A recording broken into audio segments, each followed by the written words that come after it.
అమ్మనే కానీ నాన్ననే కానీ ఒకవేళ చనిపోతే ముక్కు ముఖం తెలియని వారు కూడా వస్తారు. ఎవరో వస్తే పక్కింటి వారు, ఎదురింటి వారు, తెలిసిన వారు, తెలియని వారు అందరూ వచ్చి ఆ బట్ట ఉంచకూడదు, ఈ బట్ట వేయాలి, ఆ బట్ట తీయాలి, లోపలికి పోకూడదు, ఇలాంటివి చెబుతూ ఉంటారు. అవి ఏవి ముట్టుకోనప్పుడు తల్లిదండ్రి సంపాదించిన ఆస్తి కూడా ముట్టుకోకూడదు కదా. మీరే ఒకసారి ఆలోచించండి. అది అంత తప్పండి. ఆయన చనిపోయింది కాబట్టి దేవునితో సమానం. మనల్ని కన్న తల్లిదండ్రులని దేవునితో సమానంగా పూజించాలి. ఎందుకంటే వాళ్ళు సంపద ఇయ్యకపోని మనల్ని కన్నందుకు మన బాధ్యత మనం తప్పకుండా నిరూపించాలి. పైవాడు అన్నీ గమనిస్తూ ఉంటాడు.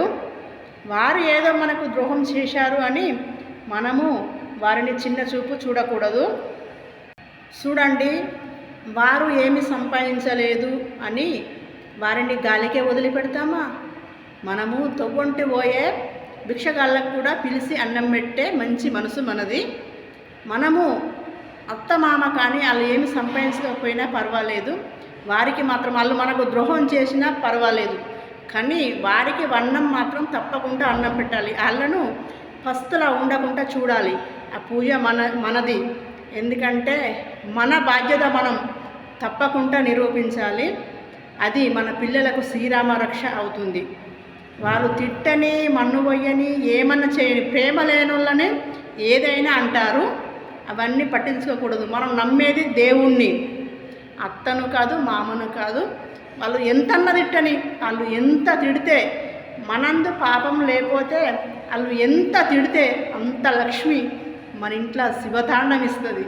వాళ్ళు ఎంత ఎత్తి మన్ను పోస్తే అంత లక్ష్మి మన ఇంట్లో ఆటలాడుతుంది, పాటలు పాడుతుంది. మనందు ఏ తప్పు లేదు కదా. ఓర్వలేక కొంతమంది ఏదో అంటుంటారు. అవన్నీ దేవుడు పైవాడు ఒకడు అన్నీ చూస్తూ ఉంటాడు. అతనికి వదిలిపెట్టాలి మనం. వాళ్ళు ఏదో అన్నారు, నన్ను అత్త తిట్టాది, నన్ను మామ తిట్టాడు, నన్ను అత్త కొట్టాది, నన్ను మామ కొట్టాడు అని ఇవన్నీ మనసులో పెట్టుకోకుండా వారి కర్మ వారు అనుభవిస్తారు కదా. అవన్నీ మనము ఏది పట్టించుకోకూడదు. ఎందుకంటే అన్నిటికన్నా మిన్న భగవంతుడు పైవాడు అన్నీ చూస్తూ ఉంటాడు, పైవాడు అన్నీ గమనిస్తూ ఉంటాడు. మనము మన బాధ్యత మనము ఏ వంక లేకుండా నిరూపించాలి. మనం తొవ్వ చక్కగా నడవాలి. అంతేకాని మాకు అత్త సంపాదించలేదానికి బువ్వ పెట్టి వేస్ట్, అది బుక్కెడు బువ్వ అడుక్కుంటుంది. మనము తొవ్వంటి పోయే బిచ్చగాళ్ళకు 10 రూపాయలు దానం చేసే స్థాయి మనది. అంత